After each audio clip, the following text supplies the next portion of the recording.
Boa tarde, estamos começando mais uma edição do MP Debate. Hoje faremos uma reflexão sobre técnicas negociais aplicadas à colaboração processual e aos acordos de leniência e não persecução penal.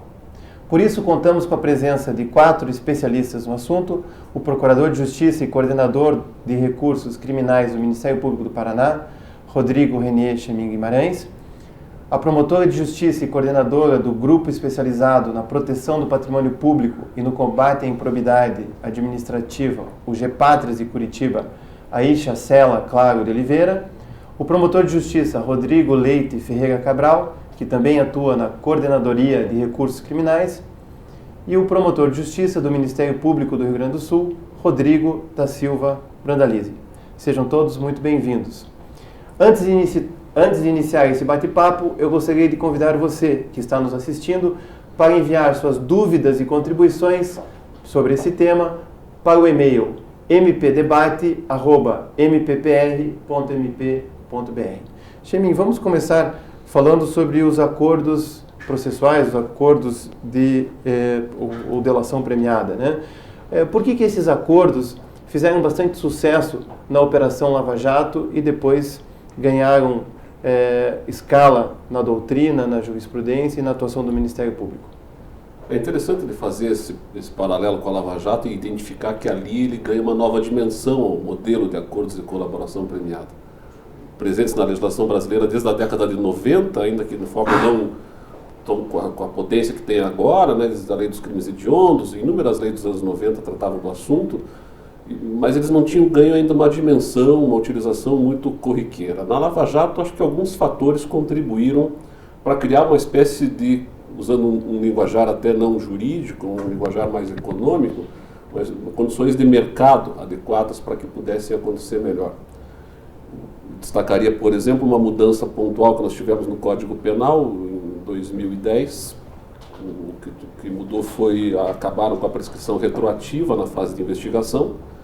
Essa mudança ela vai começar a surtir efeito 3, 4 anos depois, exatamente quando está iniciando a Lava Jato, ali em 2014, porque os crimes a partir de 2010, de maio de 2010, é que passam a ser impactados por essa mudança.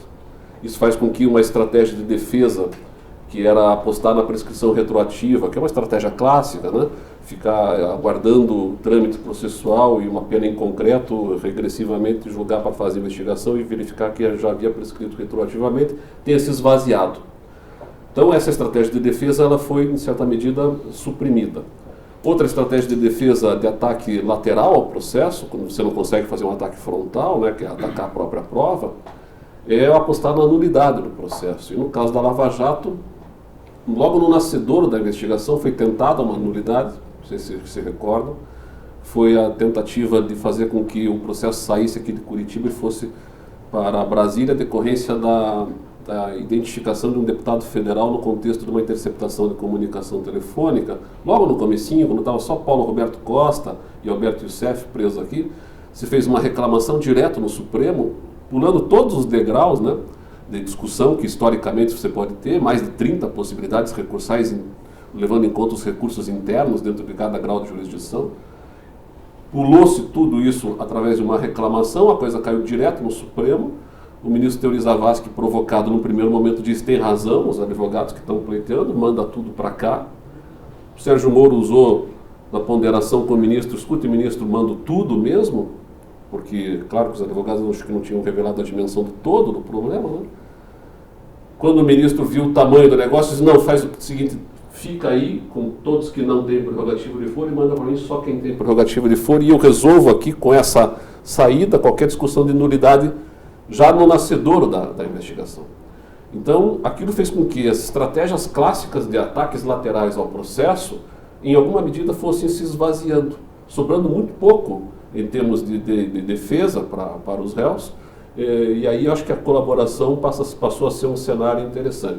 Somado a uma lei que havia sido recém-aprovada em 2013, decorrência até daquelas grandes manifestações de rua, as primeiras grandes manifestações de rua, em junho de 2013, né, que começou lá, não é por 20 centavos, né, a população quase invadindo o Congresso Nacional, e o Congresso, em resposta, aprova 2 leis: anticorrupção, que envolve a questão civil e empresas, e a lei de colaboração premiada, a nova lei do combate ao crime organizado, que trouxe mais segurança para os advogados também de sentar numa mesa de negociação com o Ministério Público, estabelecendo alguns regramentos, ainda não de forma ideal, né, mas alguns regramentos que permitem fazer com que você tenha mais segurança para negociar. Por exemplo, o que não se tinha regrado e que passou a estar regrado a partir de 2013 foi o que faço quando, no meio de um processo de negociação, o réu que já abriu o seu coração, vamos dizer assim, entregou as provas autoincriminatórias, resolva não aceitar a finalização do acordo porque a proposta não ficou vantajosa. Se ele recua, o Ministério Público poderia usar as provas que ele mesmo apresentou contra ele, porque ele estava abrindo mão, em certa medida, do princípio da não autoincriminação. A lei deixa claro que não, que nesse caso as provas autoincriminatórias não podem ser usadas contra ele. Isso dá mais segurança de você participar de um processo de negociação. Faz com que o advogado se sinta mais seguro, diz, olha, nós temos um terreno aqui que eu sei onde pisar, né? Então, essa somatória de fatores fez com que se criasse, então, essa chamada condição de mercado azeitado, vamos chamar assim, para que as colaborações começassem a acontecer de maneira mais consistente. É interessante a gente fazer esse paralelo com a economia, né? Tem um economista, prêmio Nobel de Economia, que é o Alvin Roth. Ele trabalha justamente com essa ideia de que a colaboração premiada, ou qualquer negociação que implique numa mecânica de ganha-ganha, você pode fazer negociações em 3 modelos básicos, né?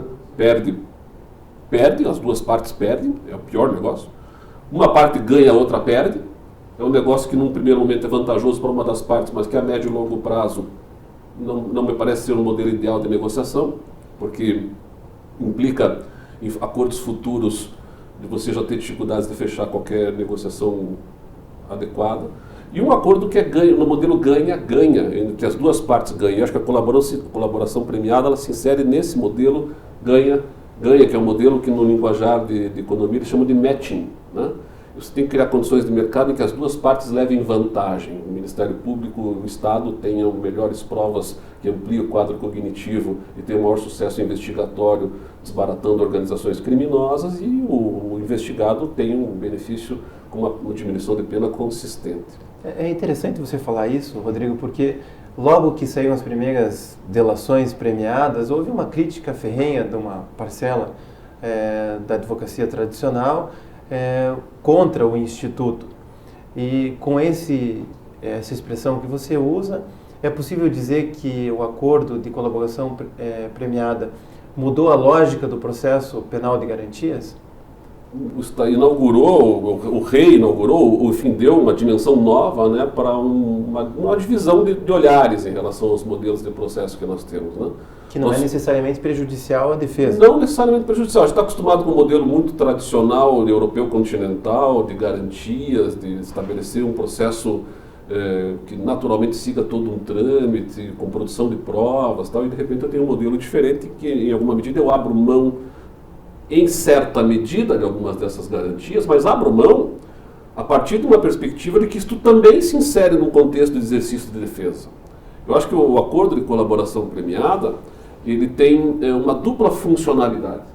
Ele funciona como instrumento de ampliação do quadro cognitivo do Estado, mas ele funciona primordialmente como instrumento de defesa. Ele só ocorre se o investigado quiser. Por mais que o Ministério Público queira fazer um acordo, se o investigado não quiser, esse acordo não acontece. Ele tem que ter uma deliberação da defesa no sentido de entender que aquilo é uma opção defensiva. E me parece que é a última opção defensiva. E ela só vai acontecer, e aí que estava conduzindo a conversa na tua primeira pergunta, para tentar fazer um fecho, né, de dizer que ele só acontece quando as condições de mercado para que aconteça a colaboração possam estar propícias. Isso só acontece quando eu esvazio as tradicionais formas de atuação da advocacia que, quando não consegue atacar frontalmente a prova, porque a prova é robusta, é consistente, e é o que ocorre nessa criminalidade mais elitizada, né? Essencialmente prova documental, não tem muito o que dizer em cima da prova, é extrato bancário, é documento, é o nome no papel, você não dá para construir uma história muito fantasiosa em cima, porque as pessoas não são bobas, né? As pessoas estão lidando com aquilo. Me sobrariam os ataques laterais, mas se eu esvazio o ataque tradicional de apostar na prescrição, porque mudei a lei e não tem mais prescrição retroativa, e eu esvazio a possibilidade de discutir nulidade num caso concreto, o que me sobra? Bom, me sobra o acordo de colaboração. E aí abre-se uma nova janela de olhares em relação a esse modelo, que a advocacia tradicional acho que não estava muito habituada, né? E que, claro, acabou abrindo um campo também para jovens advogados que entenderam que agora a realidade está um pouco diferente e acabaram suprindo até, se você olhar o caso da Lava Jato, num determinado momento, uma advocacia bem mais jovem que passa a operar, né? Em comparação com aqueles advogados mais tradicionais, mais tarimbados no sentido do modelo mais tradicional de processo, que agora se revela em outro contexto. Bom, mas nós também no Ministério Público também não estávamos preparados, não fomos formados nessa escola anglo-saxã da negociação. E, então, o que você diria para um promotor de justiça ao pensar em fazer um negócio jurídico-processual, um acordo de colaboração premiada? Você tocou num ponto importante, quer dizer, nós também não temos uma tradição de negociação. Que pese a gente tem até a lei 9.099 desde 95, acho que o Brandalize poderia falar melhor sobre esse aspecto até do que eu, tratando da transação penal já como um espaço de negociação, muito pouco se negocia nessa transação penal. Ali é uma coisa meio árida, né? Meio assim de imediatidade, às vezes pouco trabalhada. Nós temos que ter um olhar diferenciado nessa questão da negociação, porque cada vez mais isso está chegando com força no direito processual brasileiro. Só se a gente levar em conta só a transação penal, a quantidade de tipos penais que ela alcança dá algo como 25% da legislação penal brasileira, desde 95, permitindo acordos de transação penal. Se a gente pensar num outro espaço de negociação, presente desde 95 também, que é a suspensão condicional do processo, dá mais outros 50%. Somando só esses dois institutos, nós temos 75% da legislação penal brasileira passível de negociação só nesses dois campos. Só que era uma negociação muito empobrecida no que diz respeito à forma de se realizar essa mecânica de negociação. Com a colaboração premiada e com a dinâmica envolvendo uma criminalidade mais elitizada, com a participação de advogados que agora têm que levar em conta uma série de outras questões, não apenas o acordo daquele processo, mas o impacto que isso vai ter nas questões cíveis, de improbidade, na atuação do CAD, às vezes, no que diz respeito à atuação da empresa, né, acordos de leniência misturados com acordos de delação, a dinâmica da negociação é outra. Isso vai exigir de nós uma habilidade que nós não temos tradicionalmente, porque as faculdades de direito não estão preparadas, ainda hoje, para pensar que ela tem que ter uma cadeira específica voltada para que nos ensine técnicas de negociação. Como negociar. E fica visível isso nos casos da Lava Jato, quando você pega, por exemplo, o Joesley Batista, que sentam na mesa para negociar com o Janot e a equipe dele um acordo de colaboração num contexto inédito no caso da Lava Jato, que era um acordo que tinha urgência. A gente tem que levar em conta que o fator tempo, é um fator que vai influenciar em fechar ou não fechar o acordo. A gente tem que levar em conta como funciona o processo decisório, o que te leva a decidir de imediato aceitar essa proposta agora ou não aceitar agora. Qual é o timing para fazer o acordo? É o momento adequado, não é o momento adequado? Como eu posso jogar? É um mecanismo de compra e venda. O sujeito tem uma mercadoria para me vender, eu tenho interesse em comprar ou não tenho interesse em comprar e tem um preço a pagar que eu estou disposto a pagar e ele está disposto a aceitar ou não está disposto a aceitar. É uma negociação. É interessante isso, porque na Lava Jato a gente tinha 13 empreiteiras e havia ali quem delatasse primeiro, as informações iam ser mais relevantes para fins de desmontar a organização criminosa. E ficava aquela disputa para saber se havia delação ou não, e quem chegou primeiro, obviamente, teve benefícios maiores. É muito interessante de pegar o caso da Lava Jato, né? Porque está no nosso dia a dia, é o caso que, enfim, criou essa nova dinâmica e tal. Se a gente começar a analisar pontuadamente cada uma dos acordos de colaboração, a gente vai perceber algumas nuances interessantes, assim, né? O primeiro acordo de colaboração que foi fechado foi com o Paulo Roberto Costa, antes do Alberto Youssef. Estavam os dois presos, logo no começo da investigação, se você se recorda. O Alberto Youssef foi feita uma proposta de acordo, porque ele já, aspas, né, macaco velho, né, já tinha tido um acordo anterior no caso do Banestado, já sabia como é que a coisa funcionava. Ele vai sentar na mesa com os procuradores e tentar fazer um acordo, e os procuradores dizem: meu amigo, você é um cara que nós já conhecemos, né? Nós podemos fazer um acordo com você, mas com pelo menos 3 anos de regime fechado para você. Parece pouco 3 anos de fechado, mas para a gente que conhece como funciona o sistema progressivo de cumprimento de pena, 3 anos de fechado equivale mais ou menos a 18, talvez mais, até quase 20 anos, se levar em conta os descontos que podem ocorrer. Sem falar das anistias que vêm por aí. Progride com um sexto, de 18 seria 3 anos, né? 18 anos de condenação. 3 anos de regime fechado é coisa no direito brasileiro, né? O Alberto Youssef disse: bom, ninguém fechou o acordo ainda. Eu acho muito. Não vou fechar. Ele não fechou o acordo no primeiro momento, ele recua.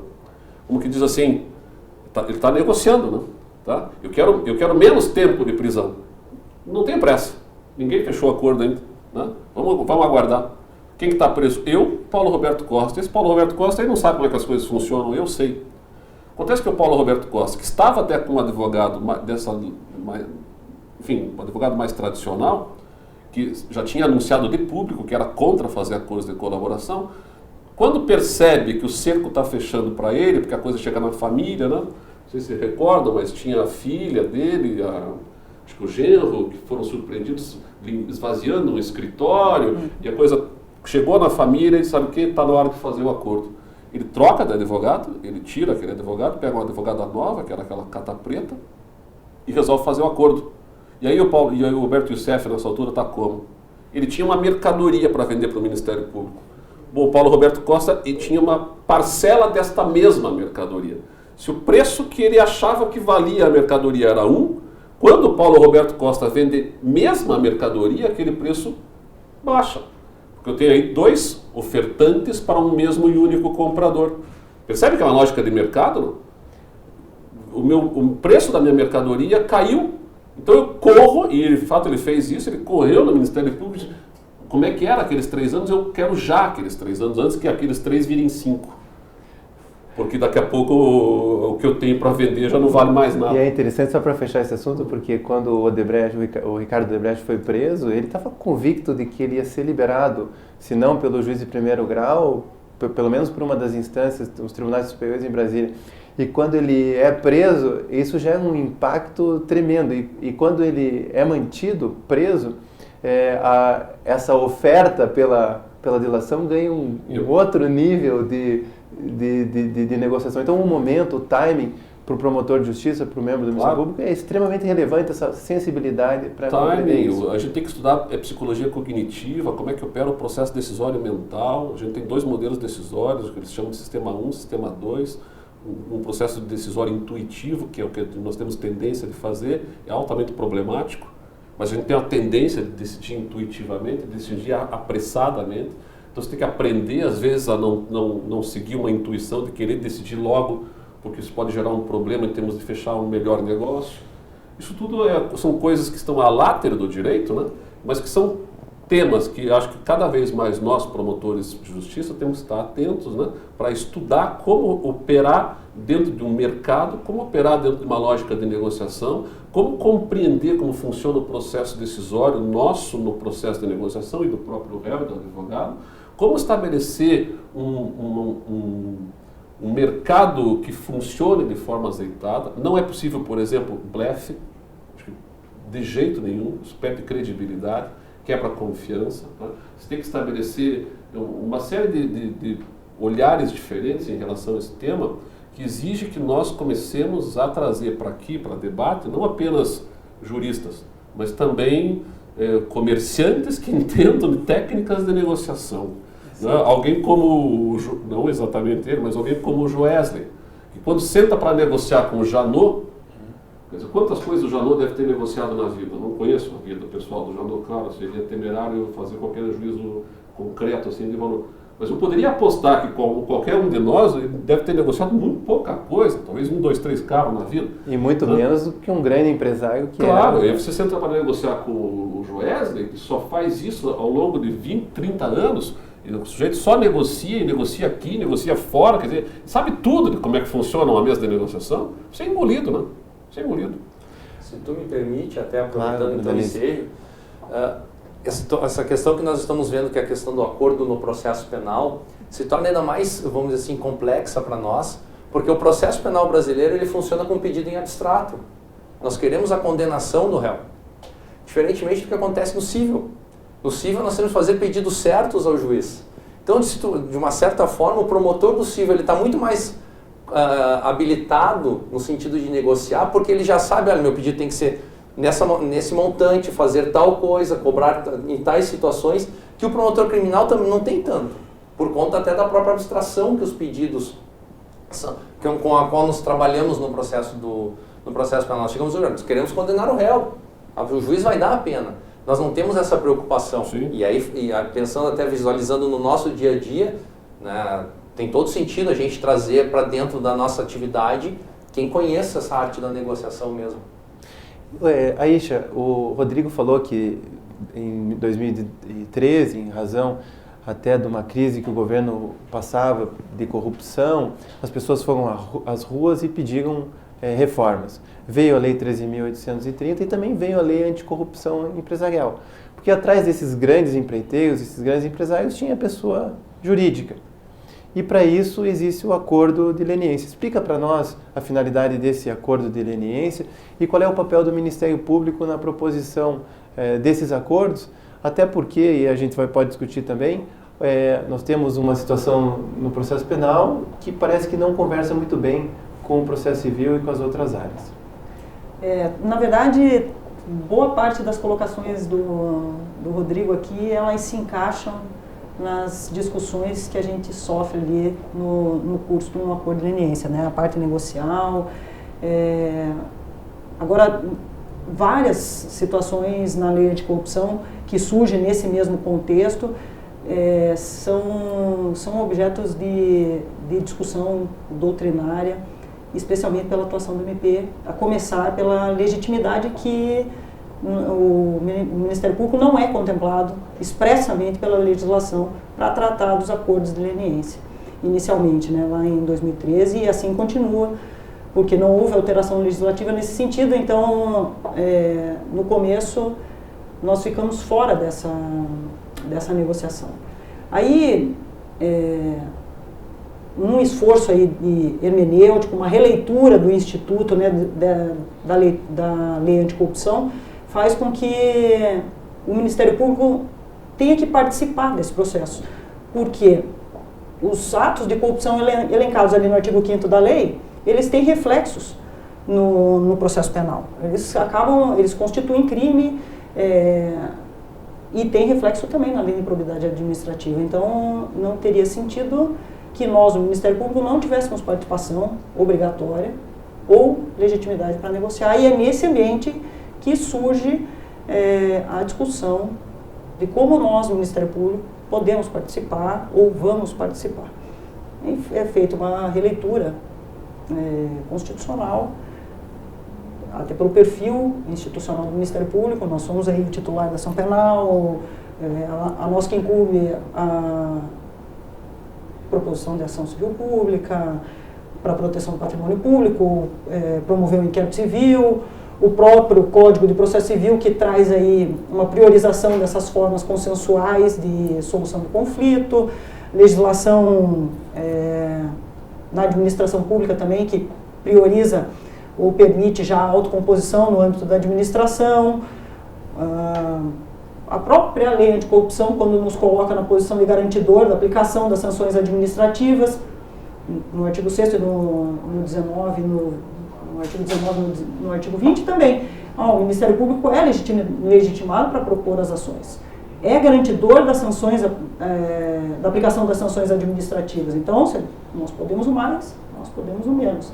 E aí o Ministério Público passa a buscar essa legitimidade por outros meios. E fazemos isso internamente, com a nossa resolução 1 de 2017, mas veja, 4 anos depois.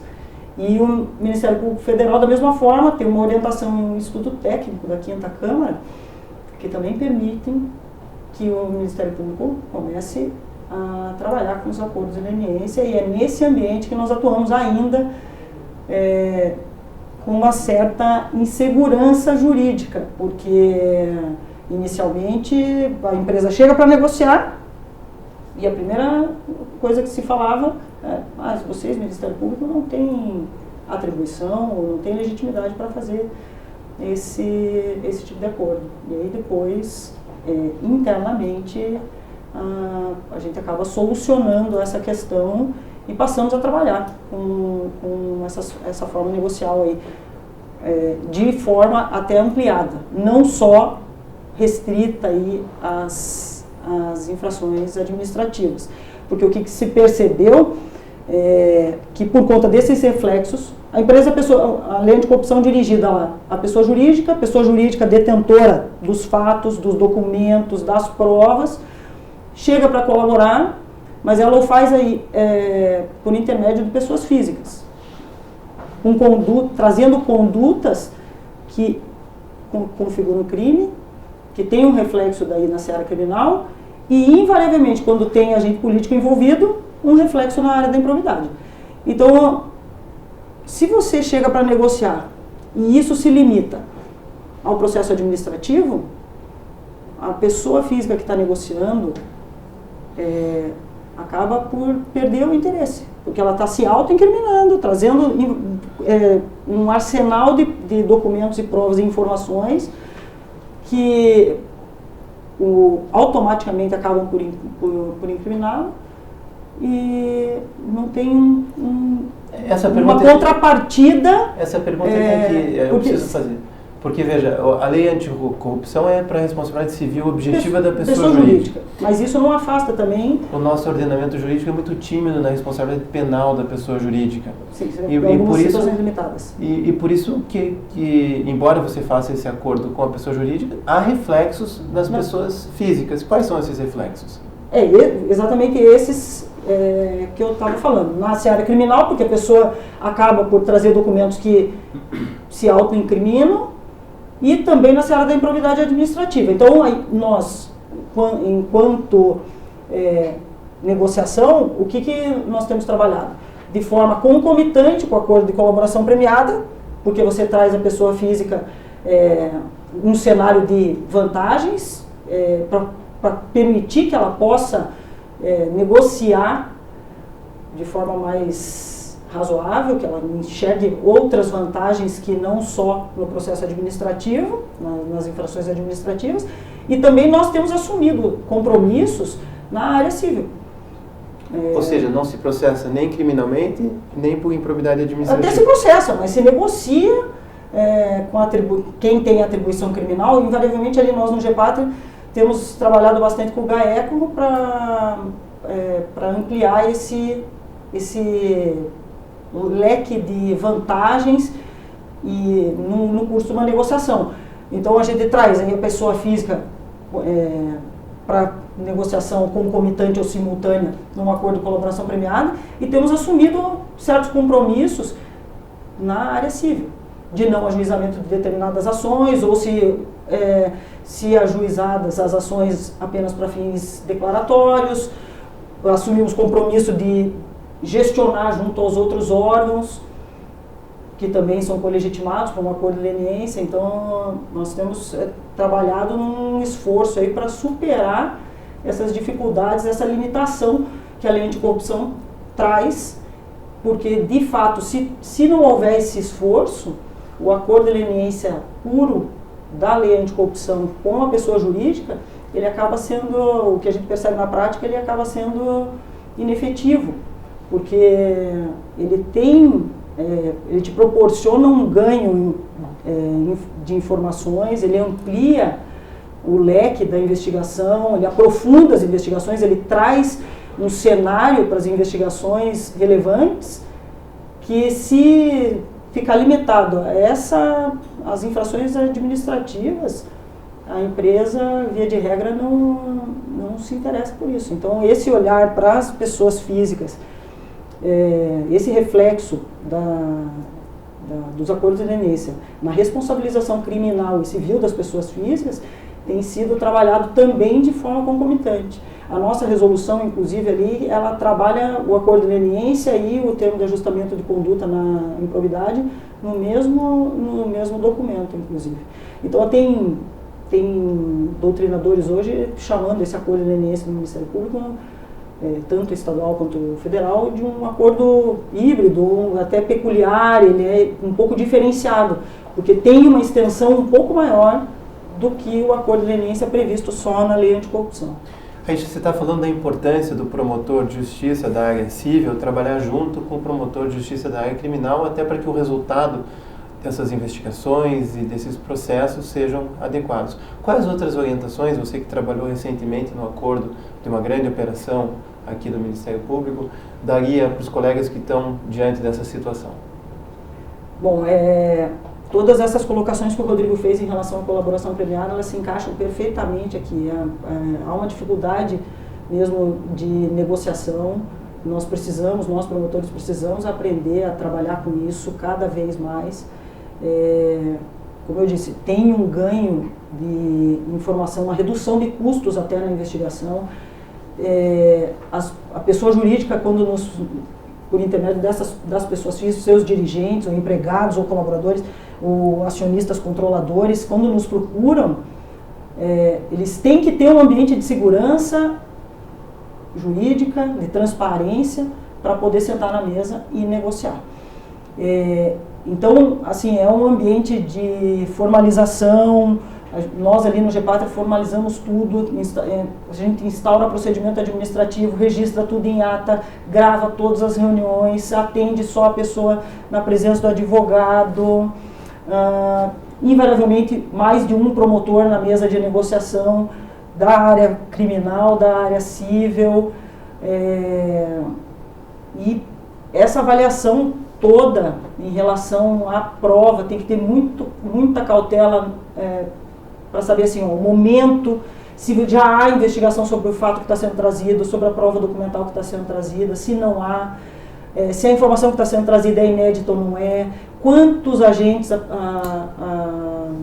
pessoa jurídica está aí trazendo, quantos agentes infratores ela está trazendo informações, quantos ilícitos estão sendo negociados, quem faz parte dessa negociação, tudo isso tem que ser ponderado pelo promotor que está à frente dessas negociações. Tem que ter um cuidado especial com os documentos e as provas que a gente recebe, porque elas são acobertadas pelo sigilo enquanto estão sendo objeto de negociação. Então tem que ter cautela com isso. Porque como o Rodrigo bem ponderou, se essa negociação ela não se finaliza ou se não se chega a um bom termo, se ela não acaba sendo infrutífera, a gente tem que restituir essas provas, não pode fazer uso dessas provas.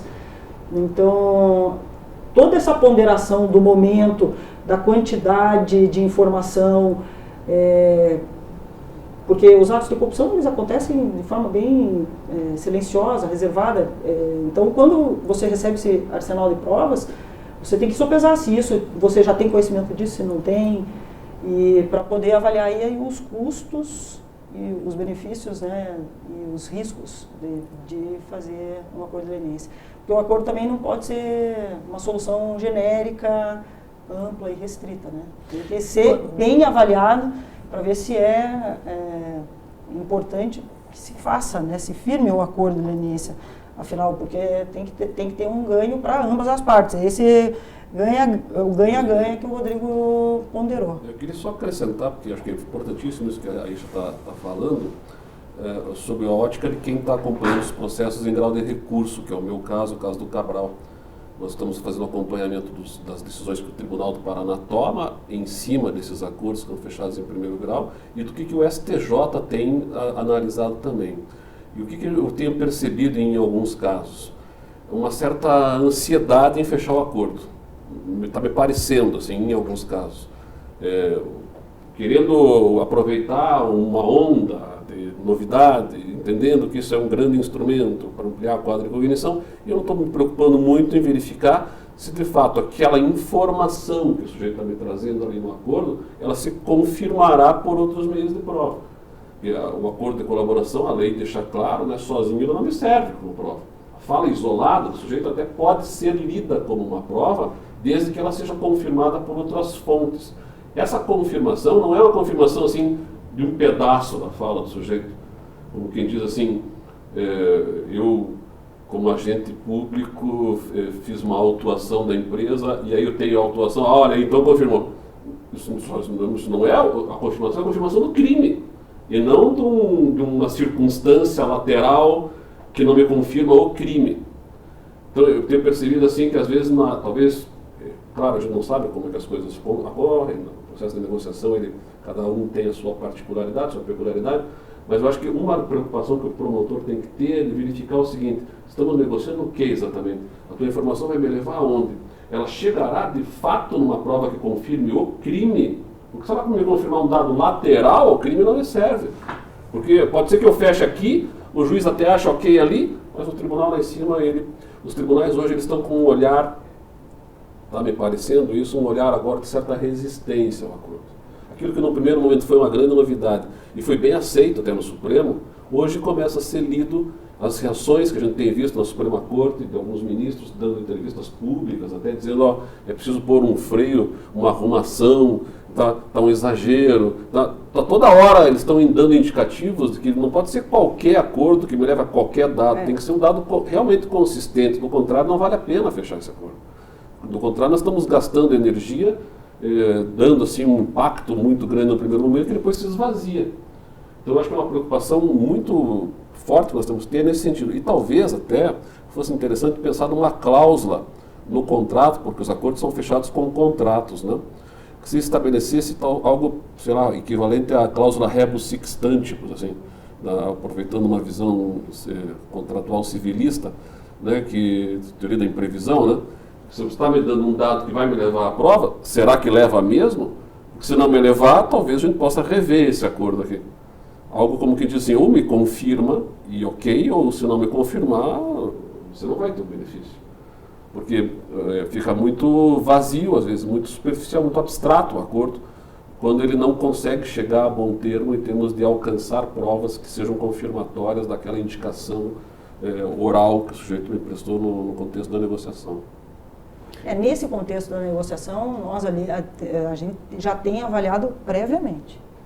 Eu acho que tem que ser. A gente analisa previamente o teor das informações, da documentação, a gente realiza outras diligências para averiguar se de fato o que está sendo negociado, se a informação que está sendo trazida, ela tem outros elementos de confirmação. Então isso também a gente faz, não é simplesmente porque estamos ali no meio de uma negociação que a gente simplesmente recebe Cabral, a gente vive aqui no Brasil uma onda de ampliação das técnicas de autocomposição. Isso começou lá no direito privado, depois veio o Código de Processo Civil, até a lei de arbitragem foi alterada para ampliar a possibilidade de arbitragem para a fazenda pública, e essa me parece uma tendência que chegou no direito penal. Eu queria que você explicasse o que é o acordo de não persecução penal e qual é essa importância desse acordo aqui no Brasil.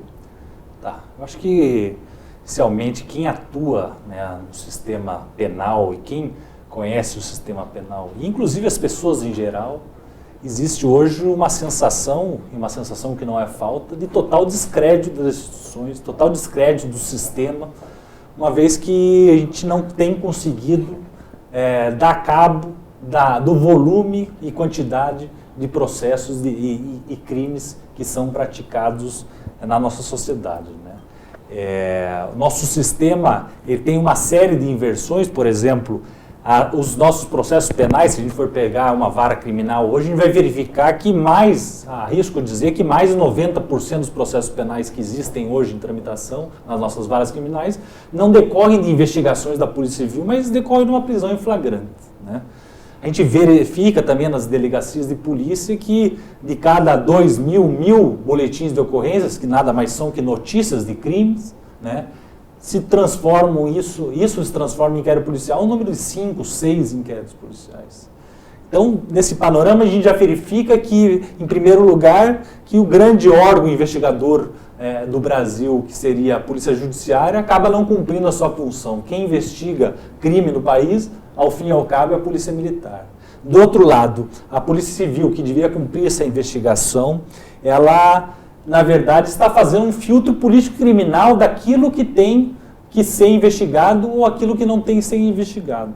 E o Ministério Público, por força constitucional, é o capitão, é o comandante da política criminal, da persecução criminal no país, e o judiciário acabam indo de arrasto nessa situação. Ou seja, o panorama de uma grande prática, número de uma cifra obscura de criminalidade. Hoje, muita gente que sofre crime, furto, roubo no dia a dia, na verdade não é incentivado sequer a ir numa delegacia, porque sabe que raramente será feita alguma coisa, raramente será instaurada uma investigação, só vai quando precisa de um seguro, de uma situação específica no âmbito civil, né? Então a gente verifica que o nosso sistema está todo falido.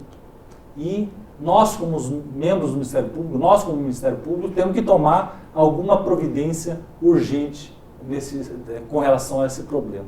Então, desse panorama existe também um problema sério de excesso de serviço, ou seja, as varas criminais abarrotadas, sem capacidade de dar cabo e julgamento no tempo célere e adequado para os processos criminais que lá tramitam. Não há, na pilha lá do juiz, estão da mesma forma que pequenos furtos, crimes de média e baixa gravidade, estão na mesma pilha daqueles casos grandes de corrupção que ficam lá dormitando, né? Então todo esse panorama nos leva a um reforço do descrédito do nosso sistema, né? Então, para enfrentar esse problema de excesso de serviço, de volume de acumulação de serviço bastante grande, existem algumas soluções, né? Uma das soluções tem sempre sido feita, pensada aqui no Ministério Público e no Judiciário, né, no Estado brasileiro em geral, que é a criação de mais cargos. Vamos criar mais juiz, mais promotor, vamos dar cabo aqui, falta juiz, promotor, falta funcionário, né? Mas num país pobre que nem o nosso, isso existe uma limitação. Me parece que não é adequado que a gente procure resolver esses problemas daqui para frente com a criação de novos cargos, né? Outra opção para diminuir a prática de crimes é revogar um grande número, descriminalizar um grande número de condutas. Mas me parece que os grandes casos que causam problema e acumulam-se nas nossas varas criminais são crimes que protegem bens jurídicos intoleráveis de se admitir, como furto, estupro, roubo, receptação, estelionato, homicídio. Então são coisas que, dentro de uma perspectiva de descriminalização, não se pode abrir mão, né?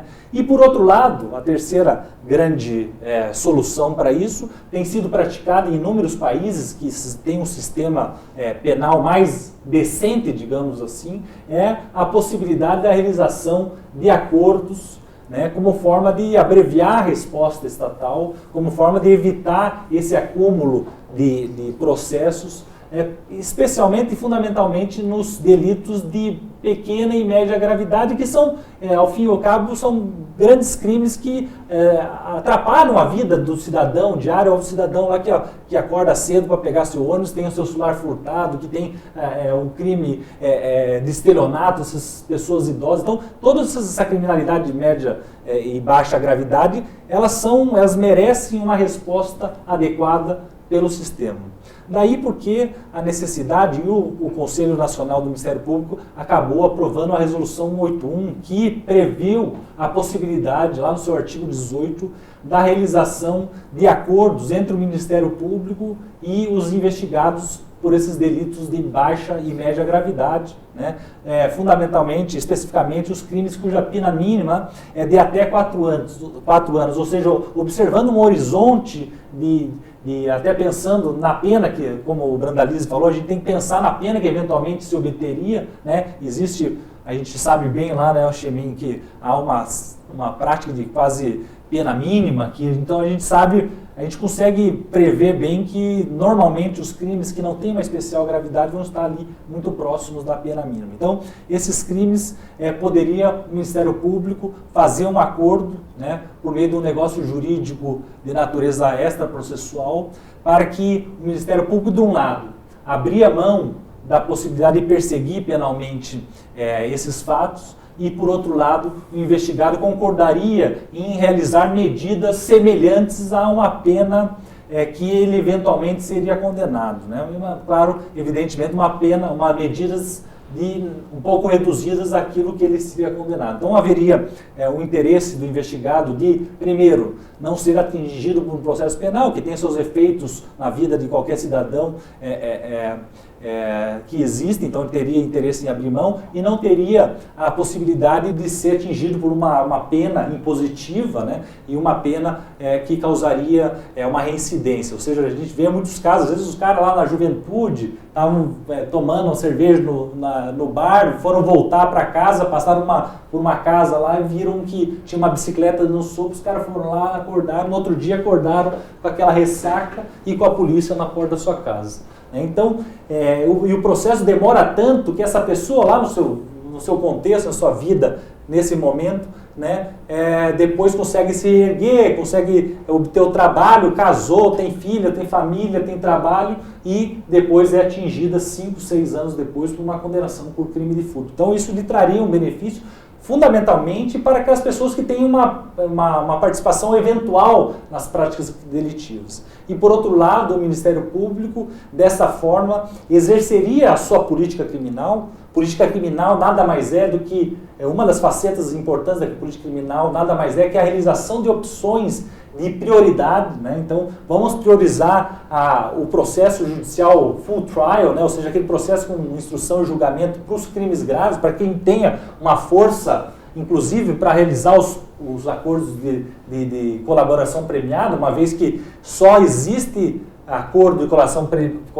colaboração premiada quando existe um horizonte factível de punição, né? Se o processo vai demorar 10, 15 anos e depois cair na prescrição, cair nas nulidades, isso ninguém tem interesse em fazer o acordo. Então, o judiciário seria fortalecido, uma vez que vai julgar efetivamente aqueles casos de relevância, vai prestar um serviço importante para a sociedade, julgando os casos graves, esses assaltos que a gente tem visto aí no interior, que as pessoas tomam conta da cidade, esses grandes roubos, os crimes de homicídio, de estupro. Então, são delitos que afetam duramente a nossa população e fundamentalmente a população mais carente, que é a que não tem possibilidade de valer-se de outros meios de proteger-se, porque estão jogados aí à criminalidade, né? E o Ministério Público realizaria então essas opções de natureza política criminal, sairia ganhando por dar uma resposta imediata ao delito, ainda que não de natureza de pena, mas uma de medidas,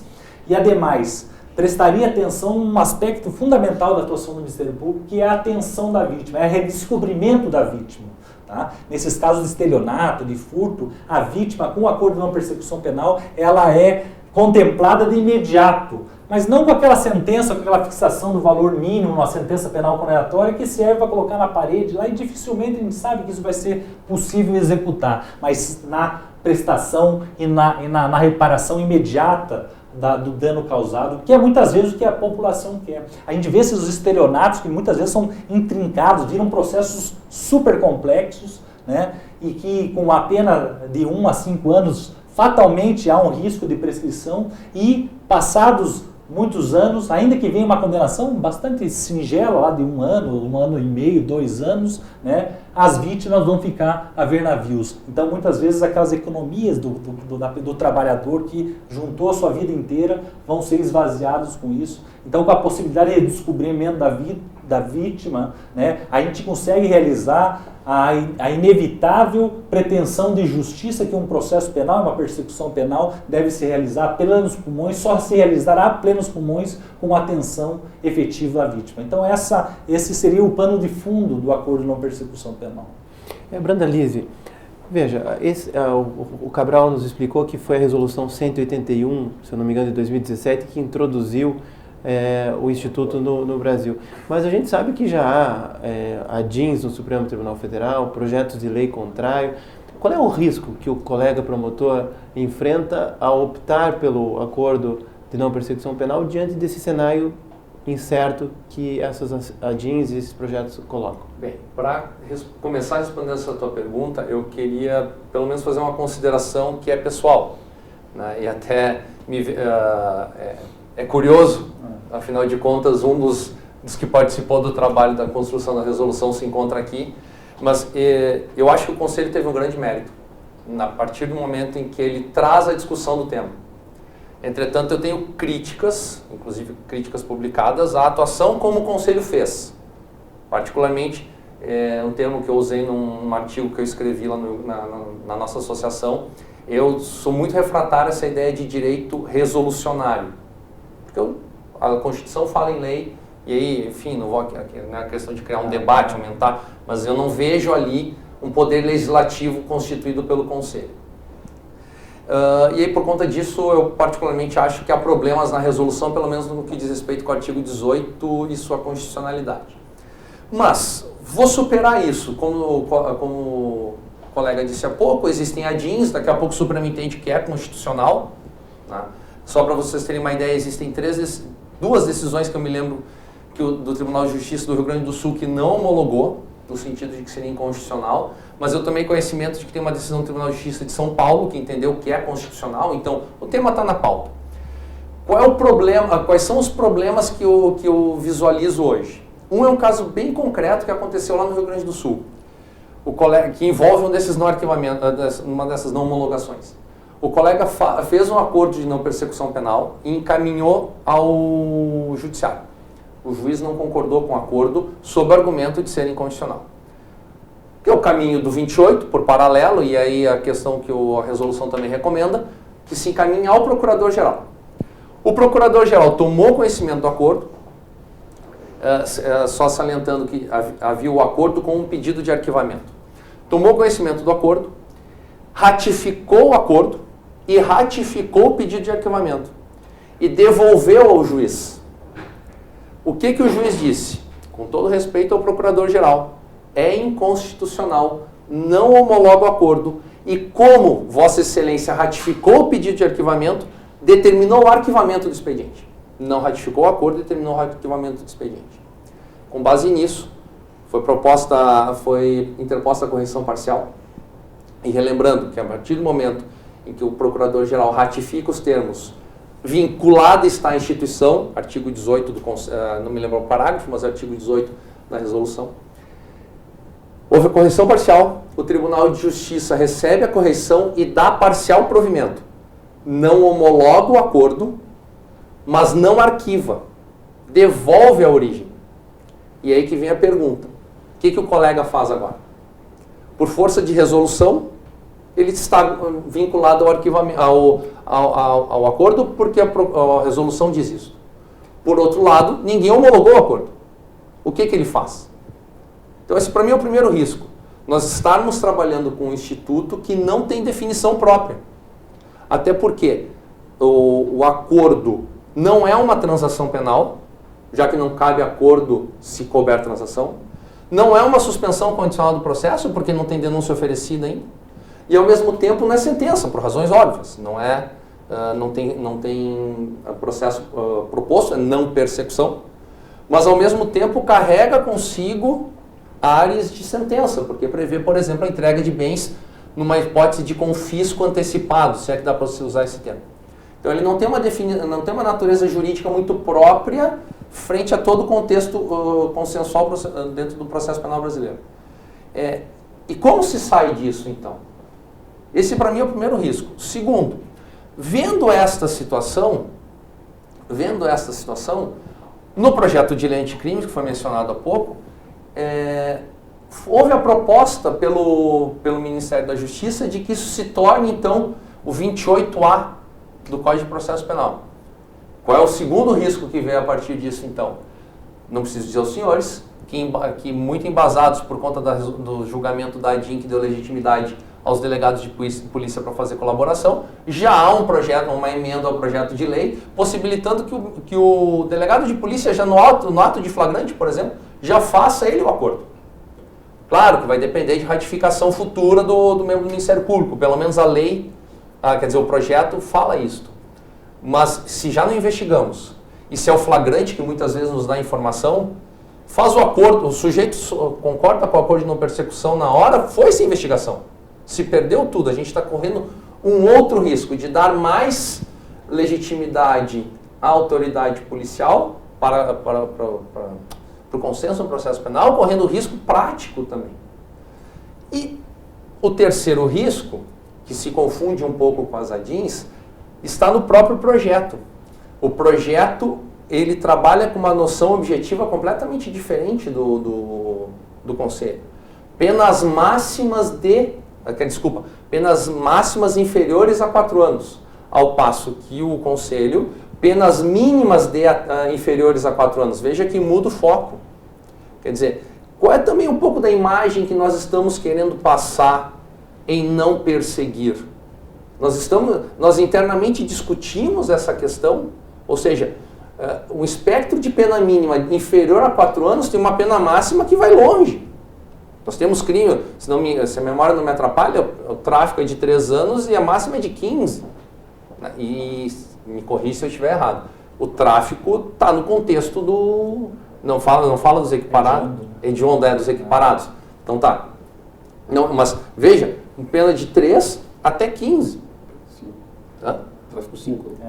O 5? Pena mínima 5, tráfico. Mas não tem uma hipótese de 3? Não, tem uma causa de especial de diminuição que vai para 1 ano e 8. Isso. Busca, consegue puxar. Então, quer dizer, o que acontece? Nós conseguimos pegar crimes que têm repercussão com penas. Claro, o tráfico entra na vedação do hediondo e seus equiparados. Mas só para ver o limite de pena que nós estamos transmitindo para a população, como nós aceitando, ao passo que a lei já está querendo dar um outro contexto. O que acontece? O titular do interesse da punição concreta, que é o Estado, está dizendo de maneira diferente da nossa. Isso, para mim, é o segundo risco. Né? Aliás, o terceiro risco, que se confunde dentro desse ambiente. Né? Que diz respeito, então, nós estamos discutindo, de fato, de maneira adequada, o nosso interesse frente ao processo penal como um todo? Eu vejo... Só completar, para não perder um assunto, a gente tocou no projeto, o projeto tem um outro problema, que ele pressupõe a confissão do sujeito. Né? Ele pressupõe a confissão até 4 anos. Quer dizer, quem é que vai participar de uma negociação dessa? Eu sou advogado orientando meu cliente, digo para eles, vamos enfrentar o processo, meu amigo. Enfrentando o processo, tem a chance da absolvição ou da prescrição, para além de ser condenado. Ser condenado, pena até 4 anos é regime aberto. Nós vamos negociar o que com o promotor? Um regime aberto? Sim. Por que nós vamos negociar um regime aberto confessando, se eu posso enfrentar o processo, eventualmente ser absolvido ou prescrever?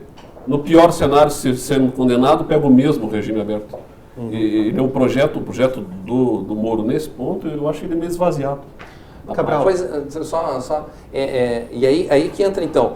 Eu acho importante o que o Conselho fez. Ele fez com que nós discutíssemos. E acho que isso é extremamente relevante. Não é só nós, Ministério Público. Todo mundo está discutindo isso. Né? Só que talvez o momento adequado e o meio adequado é que possa nos causar problemas. Isso que tu referiste do projeto, eu acho que me passa uma ideia assim, eles estão querendo salvar a ideia do acordo de não persecução. Por conta das ADIs que já existem, da discussão que vem acontecendo em algum que outro tribunal, até não sei como é a realidade daqui do Paraná, né? Afinal eu venho lá do Rio Grande do Sul, mas o próprio Rio Grande do Sul já tem demonstrado que não tem muito interesse em concordar com o Conselho Nacional. Bem, então estão querendo, só que dentro disso aí, tu tem que tratar a transação, tu tem que tratar o acordo de não persecução, tu tem que tratar a suspensão condicional do processo, tu tem que tratar o acordo penal, né, que quer se instaurar, e tu tem que tratar a colaboração, tu tem que criar um meio termo, um fio comum para todos, que torne isso palatável em todas as situações.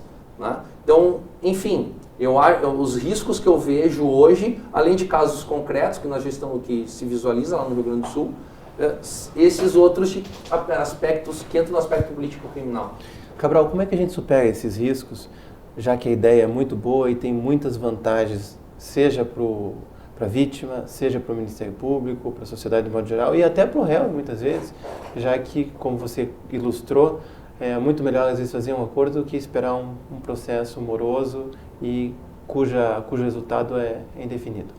Eu acho que, em primeiro lugar, a gente deixar de propor ou de propor mudanças na forma de atuação do Ministério Público, o medo que venham projetos com delegados, isso aí a gente sempre passou por isso e vai passar, e se for para aprovar, de uma forma ou de outra, existe esse risco. Né? Outra forma é o seguinte, nós atuamos criminalmente hoje da mesma forma, o nosso Código de Processo Penal é da década de 40. Né? Então, nós atuamos no processo penal da mesma forma que se atuava em 80. se atuava em 90. A Constituição, em 88, mudou profundamente a forma do Ministério Público atuar. Então, vocês vejam os direitos difusos, nas ações civis públicas, o Ministério Público teve uma desenvoltura magnífica em todas as situações, mas naquele rasgo que lhe é peculiar em todo mundo, que é a atuação criminal, nós continuamos atuando da mesma forma. E atuando da mesma forma com deterioração da qualidade da nossa atuação. Cada vez mais, a gente tem 15 anos de carreira, né, Câmara? Então a gente vê que as coisas estão cada vez piores. Então, a gente querer resolver os problemas da mesma forma, eu acho que não parece, os problemas não têm sido adequados. Dizer, até inclusive fui em São Paulo discutir isso aí, um procurador aposentado falou, não, nós temos que processar tudo e sim de resolver. Esse papo é o que sempre foi feito, né? Então nunca se resolveu nada porque não temos força, não tem fôlego para isso, né? Então, eu acho que essa possibilidade de agilização do processo, e o Brandalize conhece muito bem o tema de acordos, que escreve sobre isso, mas ele sabe do ganho de qualidade que acontece na nossa atuação criminal. O juiz criminal, ele tem que ser um juiz com pouco trabalho. O que acontece hoje, o juiz e o promotor criminal? Nós não sabemos, o juiz, o réu que está sendo acusado lá, não sabe se ele está sendo acusado por um juiz ou por seu estagiário, né? Se quem que fez aquela denúncia, se foi bem fiscalizada. A condenação a gente não realiza a sério o princípio da oralidade. É tudo por alegação final escrita, sentença por escrito, o juiz ouviu lá o que o estagiário escreveu. Então, todo o sistema está distorcido de forma que não se cumpre de forma adequada aquilo que a gente tinha que cumprir, né? Então, com a possibilidade do acordo, né? E tem essas discussões de constitucionalidade, desculpe ao colega ali e tal, mas me parece que não sei se foi uma boa estratégia desenhada, porque uma vez o procurador-geral assentou que não realizará a persecução penal, é a palavra final ali, tá? Então, o Ministério Público, isso é importante a gente fixar bem, que ele tem a palavra final, gostem os juízes ou não, e também gostemos ou nós ou não, que o juiz vai julgar o caso penal. Mas quem tem a palavra final, se vai perseguir ou não um processo, é sempre o Ministério Público por fundamento constitucional, né? Então, se o arquivamento foi homologado pelo Procurador-Geral, acabou a conversa, né? Então, não tem conversa mais sobre isso, né? Mas então, o problema ali é que faltava um acordo. Faltava o fundamento do arquivamento, na verdade, né? Porque na verdade ele fez um acordo, Cabral. Sim. E foi cumprido o acordo? Não, mas é que tá. O juiz eu não homologo o acordo, mas eu arquivo. Entendeu? Então, ele não homologou o acordo e arquivou com base nisso. Ficou uma sinuca de bico. Exato. Você entendeu? Como é que eu vou cumprir o acordo mas agora eles se não está cumpriram a resolução, né? Porque não pode arquivar sem o cumprimento do acordo. Mas é que a solução disso é chamar o investigado e falar para ele cumprir o acordo. Se não cumprir, vai ser denunciado, né? Mas perde a força da homologação, a ausência de homologação. Não tem homologação. Essas são... evidentemente, né, haverá toda essa fricção, né? A questão toda, assim, eu concordo plenamente contigo que o sistema, independentemente de redução de custo ou não, eu acho que o acordo, os acordos, em sentido amplo, eu acho que eles fazem parte do processo, é uma questão de tempo da gente fazer isso. A questão só é que talvez a prática muitas vezes não efetiva a resolução. Claro. E aí a gente se vê em condições como esta. Né? Não é longe de... Concordo contigo. Precisamos... Eu acho que está faltando o acordo penal e é importante que ele venha. O acordo de leniência como forma de resolução também. Sofre a mesma situação, porque a nossa legitimidade vem assentada numa resolução, numa orientação e um estudo técnico do MPF. Então a gente também corre o mesmo risco. A questão é que a gente trabalha com um risco. Que é um risco com... Claro, o que vai acontecer? Se o sujeito cumpriu o acordo e se o Supremo disser o acordo é inconstitucional, ninguém vai bater na porta do sujeito dizendo, olha, eu vou te processar agora. Não, a gente vai ter que reconhecer que havia uma aparência que justificava a situação dele. Aspas no que eu vou dizer, nós demos causa àquilo, logo a gente não vai poder prejudicar o réu. Né? Mas é mais por isso. Talvez a forma nos cause problemas. A forma nos causa problemas. Nesse sentido, Chemi, veja, Muitos criticam o Ministério Público que está dando superpoderes para o Ministério Público e se sente também que o Judiciário fica alijado desses acordos porque não homologa todos esses acordos. Isso também acontece nas colaborações premiadas, é uma discussão recente. Como é que você vê todo esse cenário? Quais são os limites desse acordo e até onde o Ministério Público pode chegar, até onde o Poder Judiciário deve intervir? Eu não enxergo como superpoderes do Ministério Público, ao contrário, eu enxergo que é um instrumento de defesa. E ele é primordialmente um instrumento de defesa. Ele facilita a nossa atuação em casos mais graves, porque limpa esse contexto de criminalidade menor. Nesse sentido, ele nos favorece. Mas eu não enxergo que seja um exacerbamento do poder do Ministério Público, porque o acordo ele só acontece se o investigado quiser. Ele tem que sentir que aquilo é vantajoso. Quer dizer, essas críticas elas me parecem improcedentes, não me parece que seja por aí o caminho.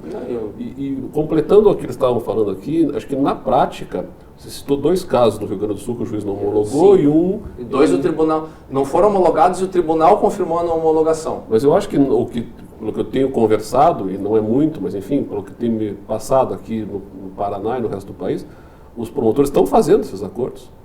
Me corrijam vocês que estão na linha de frente, lá em primeiro grau, mais próximos da coisa, mas os promotores estão fazendo e não está havendo muita resistência.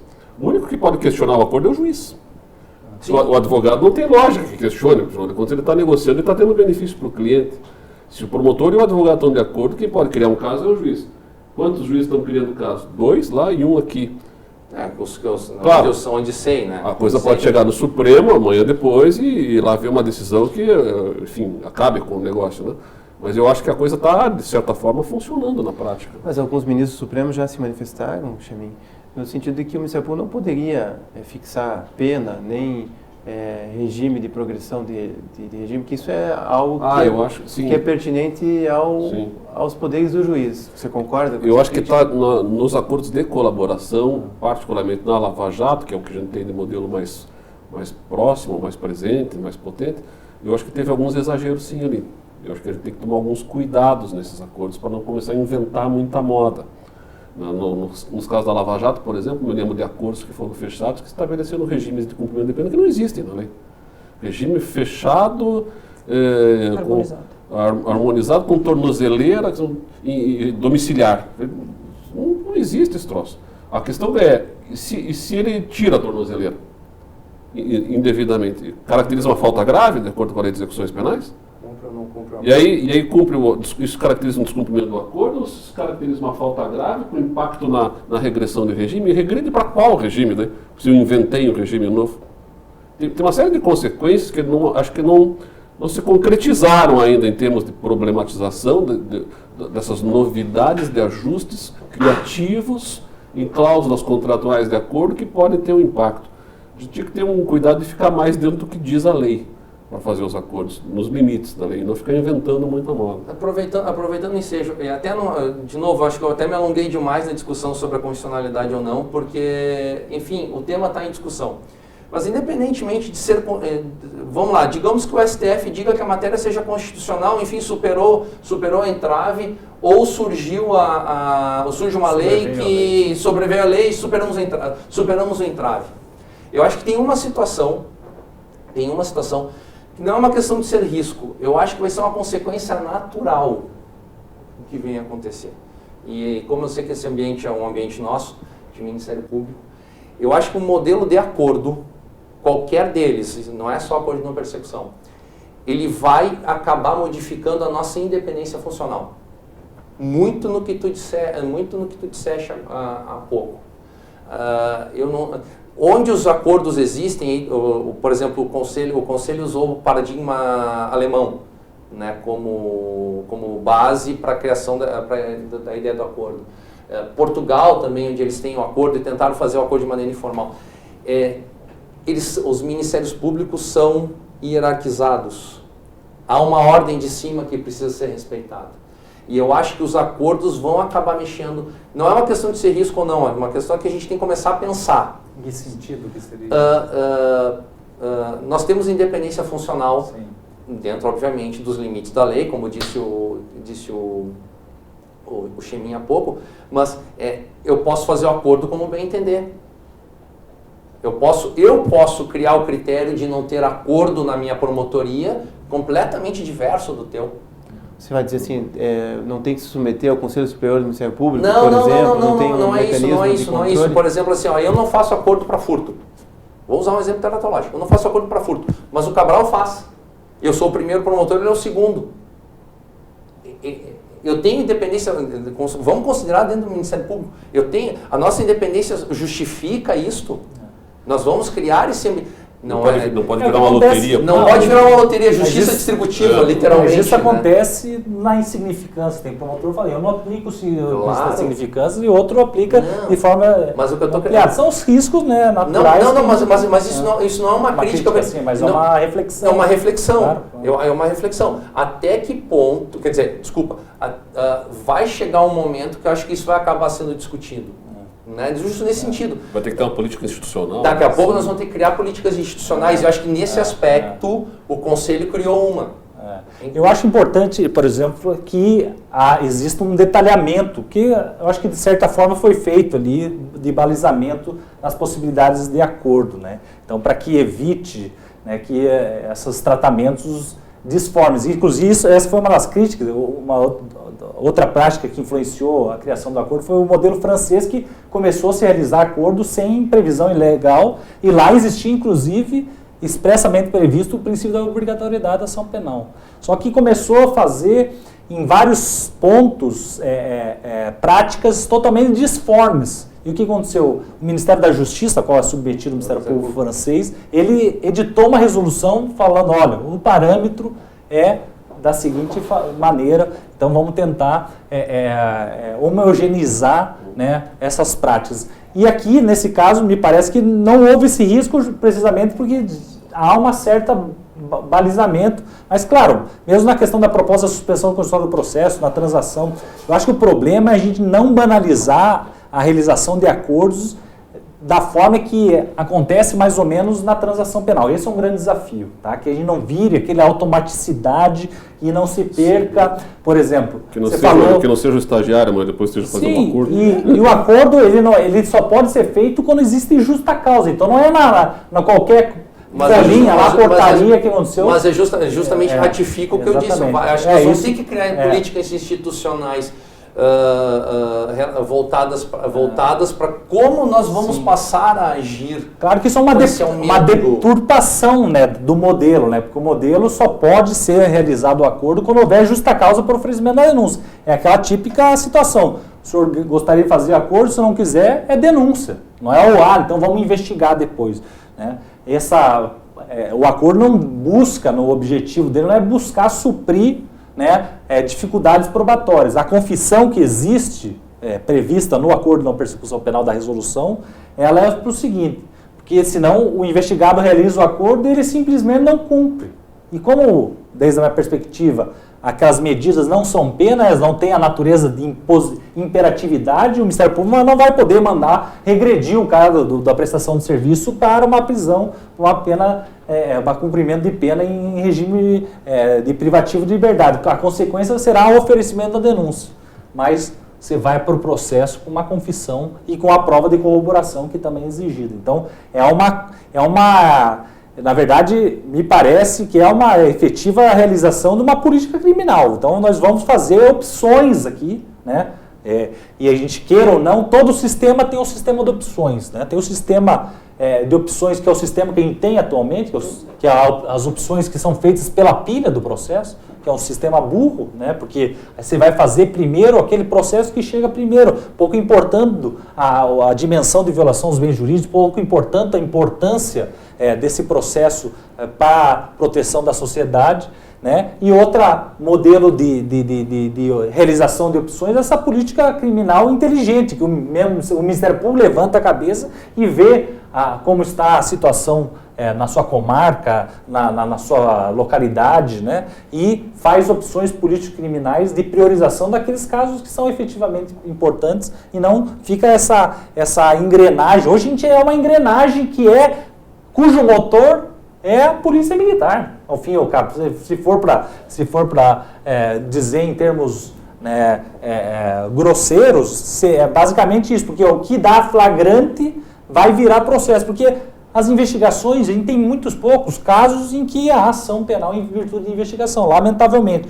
E evidentemente, eu gostaria de frisar uma coisa, o acordo, desde uma perspectiva, não é solução para todos os seus problemas, é uma forma que tem imperfeições de enfrentamento desse determinado problema, só que a gente tem que enfrentar outros problemas. Essa falência da investigação, o problema da impunidade dos crimes de homicídio, a gente tem, o Chemin sabe bem esses dados aí, a quantidade de crimes de homicídio, o crime de homicídio, desde uma perspectiva teórica de criminalística, é o crime mais fácil de ser investigado, porque tem que tirar o corpo do tem motivo, tem que ter motivo, tem que ter testemunha, ninguém mata assim. Então, mais de 80% dos crimes de homicídio, né, são feitos por pessoas do entorno que conhecem a pessoa, realiza-se aquela velha investigação, door-to-door investigation. Então, quando acontece o crime, a primeira coisa é eles chegar lá, os investigadores, e ouvir as cercanias, quem estava no entorno, levantar a prova, né? E esse nosso modelo de divisão em que a PM vai lá, chega e tão somente verifica o que está acontecendo. Não há o isolamento do crime, não se realiza enquanto o crime está quente o levantamento das primeiras informações que são primordiais para a gente investigar. Então, há uma série de outras medidas que a gente tem que enfrentar de forma bastante adequada. Me parece que o crime de homicídio, até já conversei com o Chemin sobre isso, uma ideia de repente de fazer uma aproximação entre o Ministério Público, uma espécie de GAECO do júri, né? Então, a gente tem que ir lá e plantar um final de semana e realizar, né, o isolamento do crime, perícias adequadas, a busca imediata, enquanto o crime está quente, dos elementos de informação, realização de oitivas no local do crime, né? Desburocratiza, né? Então isso são também, né, o que eu quis dizer, que reafirmam que a possibilidade do acordo é um dos poucos enfrentamentos. Claro, o acordo é sempre uma opção. Claro. Não é o império do acordo, nem o império da colaboração, né? Não. Ele não resolve todos os problemas, resolve uma parcela dos problemas. Evidente que não. Né? E até nessa ideia, já que a gente está falando de aperfeiçoamento do sistema. Do sistema, mas do sistema de acordo. Do sistema de acordo. Tem uma outra situação que me chama, que é até a tua presença aqui pode ajudar a esclarecer melhor. Por exemplo, a resolução fala que o dano não pode ser superior a 20 mil reais, ou o valor equivalente estabelecido. Eu tenho uma dúvida bem concreta sobre isso. Digamos assim, o dano foi de R$1 milhão e eu consegui, por acordo, recuperar 981 mil. O dano de fato é 19. Vale ou não vale? Eu posso fazer o acordo aí ou não? Essa é uma dúvida que me passa, assim, acho que até aproveitando o teu ensejo, como é que se pensou em eu perguntando sendo entrevistador, mas é que nada como beber da fonte, né? Nada como beber da fonte. Fonte envenenada, teoria da...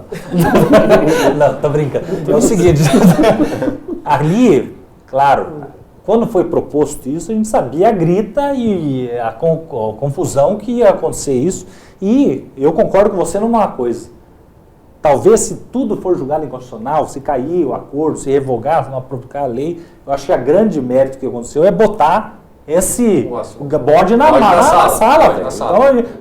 Então, criava-se orgeriza, a gente sabe aqui na doutrina que é um balcão de negócios e toda aquela tentativa de desmoralização desse tipo de resolução. Então, pelo menos, a gente está fazendo, está hoje aqui discutindo o acordo, não só o de não persecução, mas várias facetas. Então, isso foi muito produtivo, né? Então, agora, a gente sabia então a gente já imaginava que ia haver toda essa confusão. Então, a ideia foi pegar aqueles bens jurídicos, né? E a afetação do bem jurídico menos dura, né? Aqueles crimes de média e baixa gravidade, para evitar, inclusive, o cara roubou R$1 milhão aqui e está fazendo um acordo. Então, essa forma de crítica. E a resolução tem uma cláusula que cada MP poderá diminuir ou aumentar nas suas resoluções próprias, né?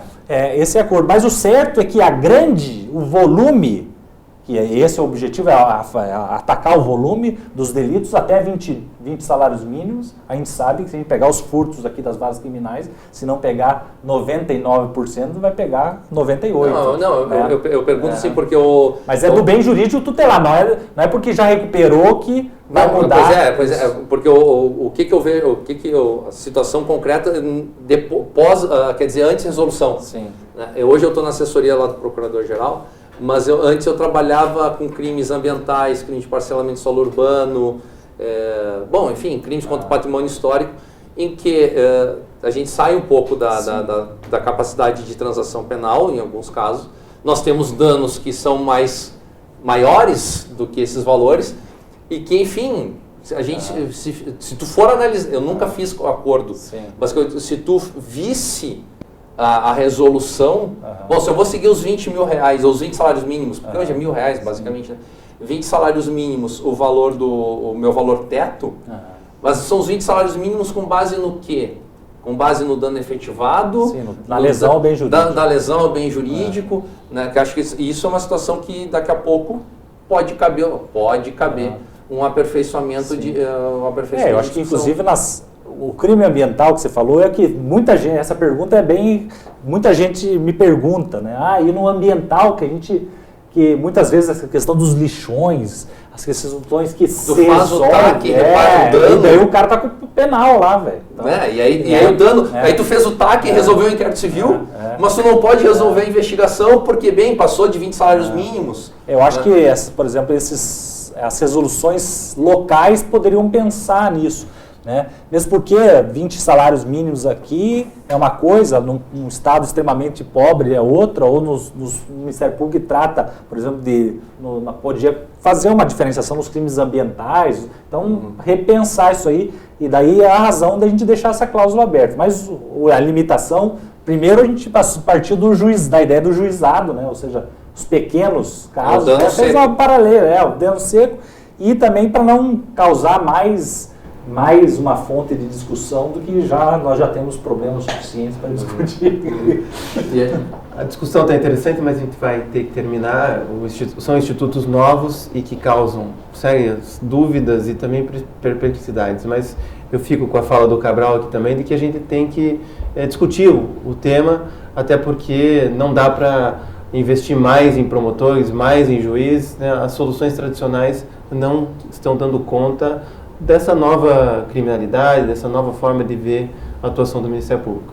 Eu quero então agradecer a participação do promotor de justiça do Ministério Público do Rio Grande do Sul, Rodrigo da Silva Brandalize, e dos membros do Ministério Público do Paraná, o procurador de justiça Rodrigo Chemin Guimarães, a Aisha Claro de Oliveira e o promotor Rodrigo Cabral. Gostaria de lembrar a todos que acompanham que vocês podem participar enviando suas dúvidas e sugestões para o e-mail mpdebate@mppr.mp.br. Obrigado e até a próxima.